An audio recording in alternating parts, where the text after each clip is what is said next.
Welcome. Baruch atah Adonai Eloheinu melech haolam asher kitshanu b'mitzvotav v'tzivanu la'asok b'divrei Torah. And Amen. straight into the screen share.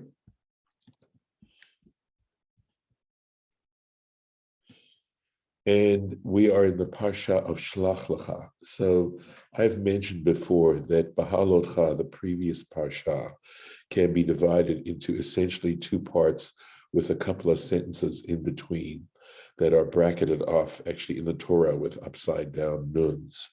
But that what is going to happen from this point on really in the book of Numbers are a series of tragic circumstances that basically mean that ultimately the Israelites are not going to be able to go into the land of Canaan, at least that generation, that they're going to have to wander for 40 years and allow that generation to expire, and then the new generation will bring them in. So, excuse me, we're right now in the middle of the story now, where the spies have returned, where 10 of them had said that the inhabitants are so powerful they'll never succeed, and they've just reported this to the Israelites. So, Vatisa kol ha'edah vayitnu et kolam vayivku ha'am b'layla hahu. So this is the reaction.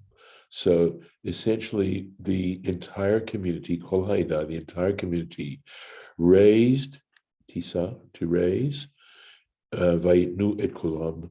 They raised their voices, and vayitnu means they shouted out. Vayivku kol ha'am b'layla hahu, and the nation cried.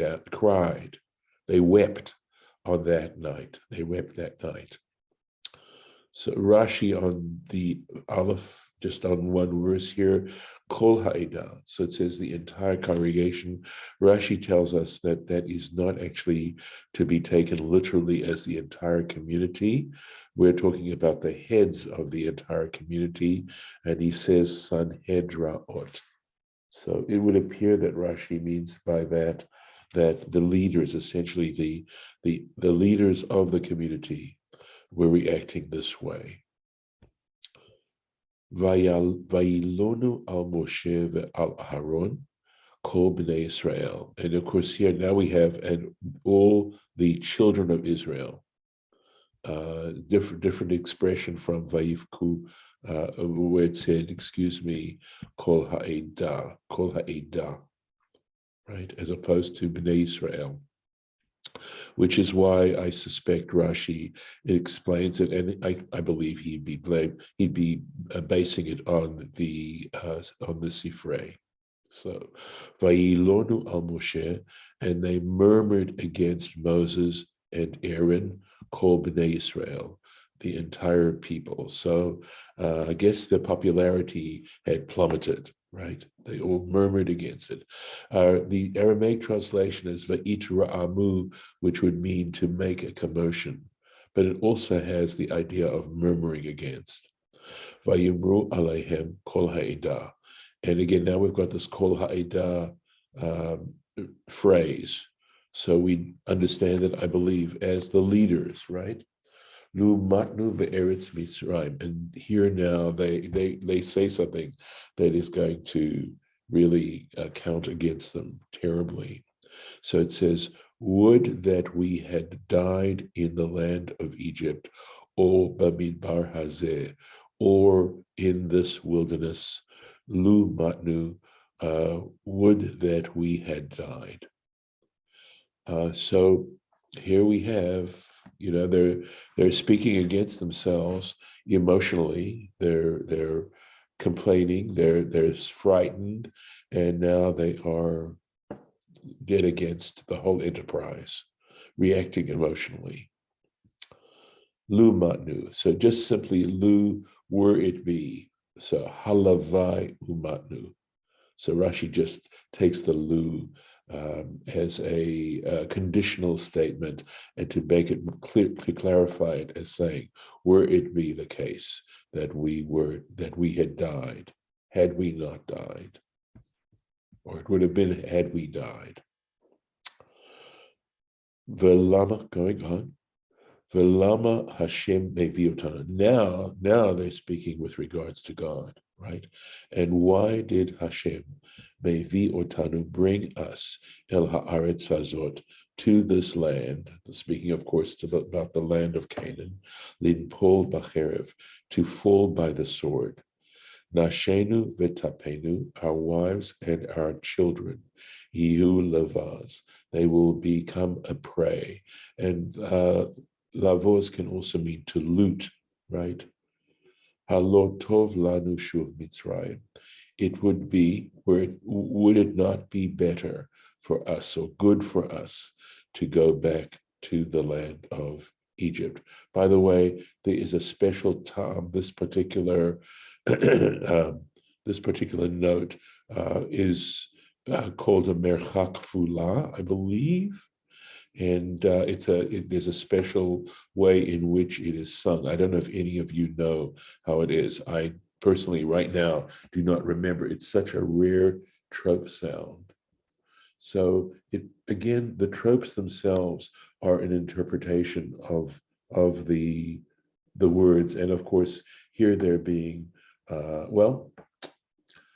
in a sense, there's irony involved here, but it's also revisionist in a way, right? They talk in the previous Parsha in Bahalotcha, where they were complaining about the food. They totally, talked about Egypt as being a place where they got meat and they had the onions and the leeks, etc., etc. And it's so interesting, that particular element of human nature. So, going on, Vayomru ish elachav, and literally it means a man said to his brother. In other words, they said to each other, Nitna rosh, let us set up a head, v'nashuvu Mitzrayma, and let us proceed back to Egypt. So it wasn't, this is just this total emotional outburst and ready to act on an emotional reaction. So Nitna rosh. So Rashi translates it literally at the first, right? And he says, Ketargum, he says, just as it states in the Targum. So let's find the place. That's verse 4. Here, Nemane Resha, which means let us appoint a head, a chief. So, Nimne Resha, let us appoint a leader. Nasim Aleinu, we will place upon ourselves Melech, a king. Verabotenu, and Rashi goes on to say that our sages, Pirshu, they explain this as Lashon Avodat Elilim. That's what that abbreviation stands for, that they were actually making reference to idolatry. So a new head, meaning we don't believe in Hashem anymore. So what is going on here, of course, is expressing the degree of rebellion, and this, of course, is going to lead to the ultimate tragedy. This is like one of the darkest moments besides the Golden Calf. So, as a matter of fact, Tisha B'Av is actually on the anniversary of this particular occurrence. That's what we don't, the fast of Tisha B'Av, which commemorates the destruction of the temple, is not the Golden Calf. It is actually this moment here. So, going back up here. Vayipol Moshe v'Aharon al pneihem. Moses and Aaron fell on their faces. Lifnei kol hakahal, Lifnei kol kahal adat bnei Israel, in front of the entire group of the community of the children of Israel, the entire assembly of the assembled group of the Israelites. Yoshua ben Nun, and Joshua son of Nun, the Kalev ben Yefuneh, and Caleb, son of Yefuneh, min hatarim et haaretz. They were among those who had spied out the land. They were 2 of the 12 spies. Kar'u bigdehem. They tore their garments. Going on. Vayomru el kol adat bnei Israel lemor. And they said to the entire community of the children of Israel, lemor, saying, Haaretz asher avarnu ba latur ota. The land through which we traversed, latur ota, to spy it out. Tova haaretz ma'od ma'od. It is an extremely good land. Onwards. Im chafetz banu Hashem. If Hashem desires us, vehevi otanu el haaretz hazot, and he brings us to this land, unetana lanu, and gives us. So what he's saying is this: if Hashem desires us, he will. This is subsequently. He will bring us to this land, unetana lanu, and give it to us. Eretz asher hi zavat chalav u'devash, a land which indeed is flowing with milk and honey. Ach bashem al tibrodu. So they get it, right? Joshua and Caleb, they get it, and they say, however, or only, do not rebel against Hashem. Va'atim al tiru et ham haaretz.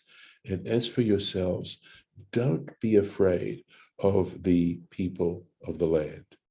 Ki lachmeinu hu. Literally it means, for they are our bread. Sar tzilam me'alehem. Literally it means their shadow, their shade has departed from them. For Hashem itanu, but Hashem is with us. Al tiraum, do not be afraid of them. So here they are trying so hard, desperately, to change the opinion of the people of this mass opinion going on here. Rashi, Al timrodu, do not rebel, veshuv, okay, and do tshuva, I believe is what he's saying. Or he's saying, don't rebel and return, meaning return to Egypt. Va'atem al tirau, as for yourselves, do not be afraid. Ki lachmenu haim, for they are our bread. Nochlam kol kalechem, we will eat them, we will overcome them, or literally it's saying, we'll consume them, I'd say, like bread. So that flows a little bit better. Sar tzilam, their shade has departed.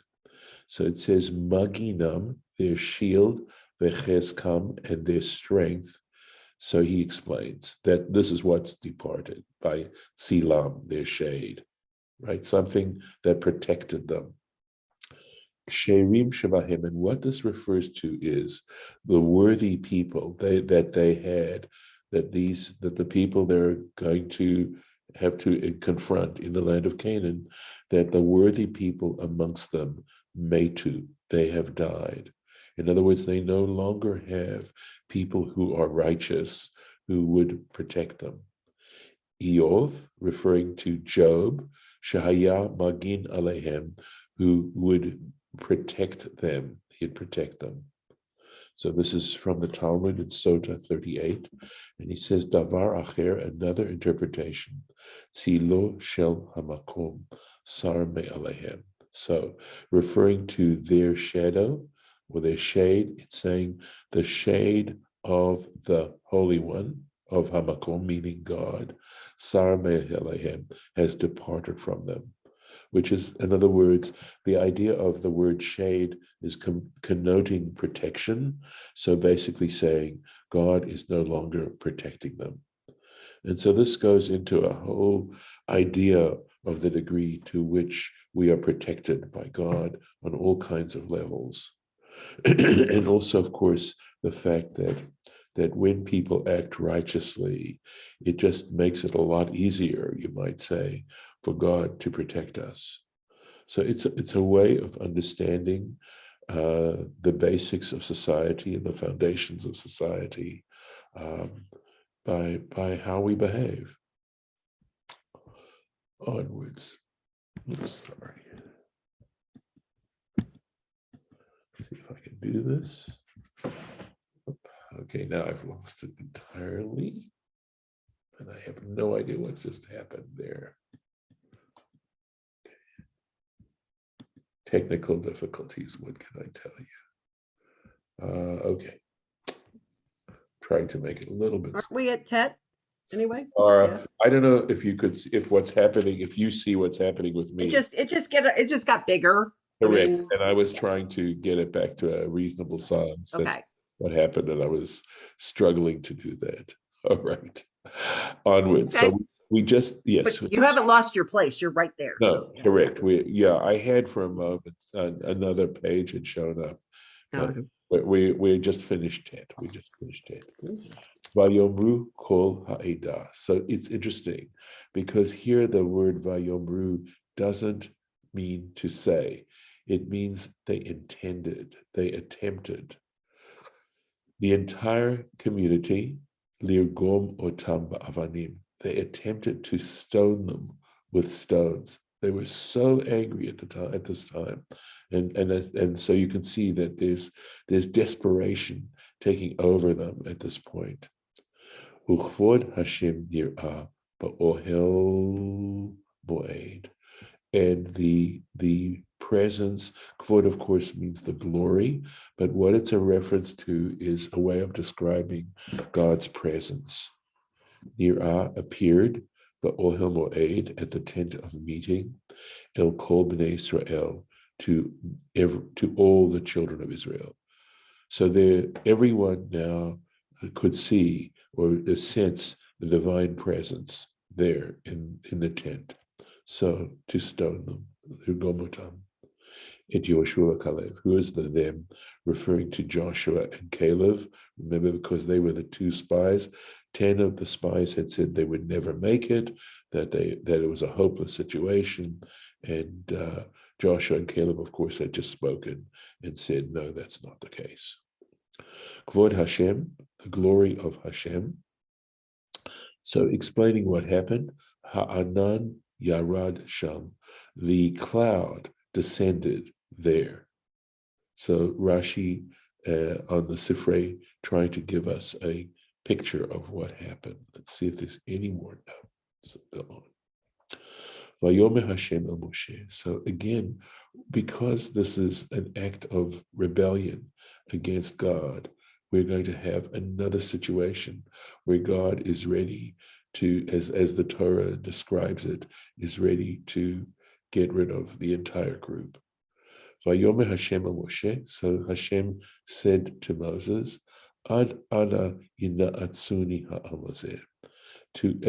Up until what point, until when will this people, Yina'atsuni refers to annoy, something like that, or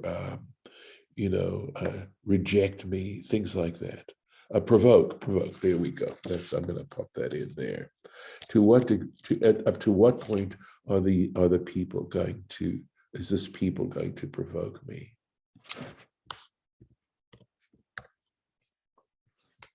Va'ad ana lo ya'aminu bi. And up to what point? How far are they going to go in not trusting me, not believing in me? B'chol ha'otot, in all the signs, asher asiti b'kerbo, which I have done in its midst. Right? So if you think about it, of course, the parting of the Red Sea, the 10 plagues, the giving of the 10 commandments, the feeding, the manna, all these things. So basically, as I've grown up and as I've studied this text, it's so easy to start to sort of have a sophomoric attitude. My attitude was much more sophomoric, and saying, how could they be this way? And just realizing to what degree, whether or not I would have been amongst those Israelites who were sort of having the attitude of, what have you done for me lately? And as you can see, a terrible attitude to have, and to be able to perceive one acting in that particular way. And it just goes back to possibly one of the most profound statements I ever heard. In fact, I even know where I was when I heard this, and it was from another rabbi, and it was he was head of a bet din, and he was talking to somebody who was in the process of converting to Judaism. And he said to them, the very basis and foundation of spirituality is appreciation. And so clearly here, they're not appreciating all the things that God has done. And part of course, of what we ourselves can try to develop now is a sense of appreciation for everything, for everyday miracles, for the fact that we're breathing, that we're alive, that we're conscious, and if, please God, we're healthy, that we have family, that we have clothing to wear, that we have food to eat, the miracles of just life itself, and to sense a feeling of deep appreciation, and to understand this is God. This is the way in which we can actually perceive and have a sense of the divine in our lives. And here, of course, God is saying this quite clearly. How far do I have to go to prove myself to these people? And how upsetting this is. And really and truly, is it in fact, in a way, contrary to the potential humanity we have as people, if we open our eyes and we open our hearts. So let's go with this. There are consequences, right? Akenu vadever, I will strike them down. I will strike these people down. Bedever, with a plague essentially. Orishenu, and I will this is, take whatever they have away, and I will make you, he's saying to Moses, Lagoy Gadol, into a great nation, Vatsum Mimenu, and more powerful than they. So God is essentially, at least as this text is telling us, offering Moses an opportunity to become even greater, that his descendants would become even greater than the assembled Israelites. Yomer, let's see if there's a Rashi on this. Here we go. Sorry, Ana ad hechan. So Ana has more of a location idea, but he says ad hechan. Up to what point? To what point? Ina atsuni, right? Yargizuni. Will they provoke me? Lahargiz someone is to annoy someone. Bechol ha'adot, bishvil kol hanisim, on account of all the miracles, sha'asiti lahem, that I've performed for them, hayya lahem la'amin. It was their obligation at this point, right? To trust, to believe, shehayacholet biyadi, that I am capable, lakayem haftachti, that my promise. In other words, if they'd seen all that God had done for them, which they did, right? They had seen what God was capable of. They were there when the Egyptian army was drowned in the Red Sea. So why, if they had simply had faith in God, to not have faith in God at this point? There was no logical reason. It had to do with trusting and having faith in God.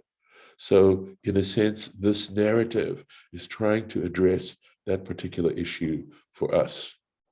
So, Orishenu ketargumu. So let's take a look.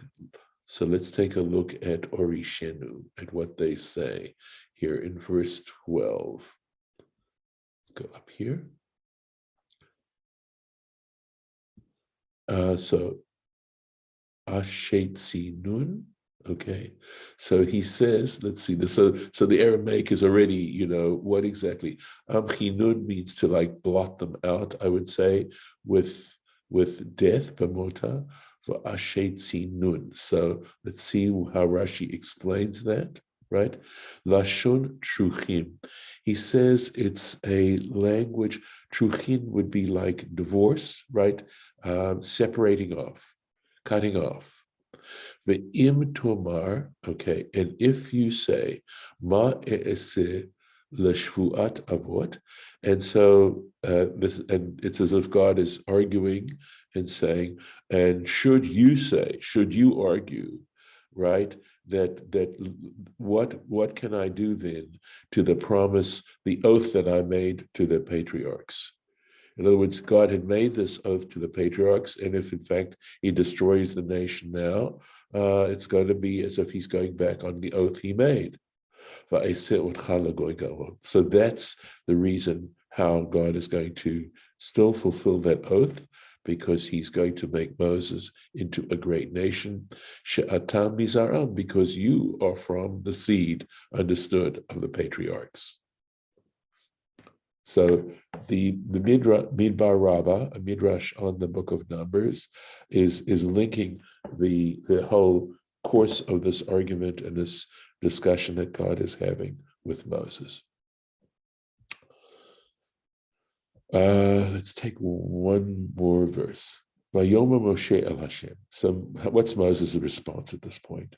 Moses said to God, Veshamu Mitzrayim. So interesting. If the Egyptians hear of this, Ki he'elita b'chochacham, whom you, so Egypt, for you brought up in your power, ha'am hazeh mikirbo, this nation, from its midst, in other words, from the midst of Egypt. And we'll need to stop here. But this is the argument that Moses is going to give to God not to do this, not to destroy the people outright. So I'm going to pop the marking in here. And God willing, to be continued tomorrow. We'll go on with this.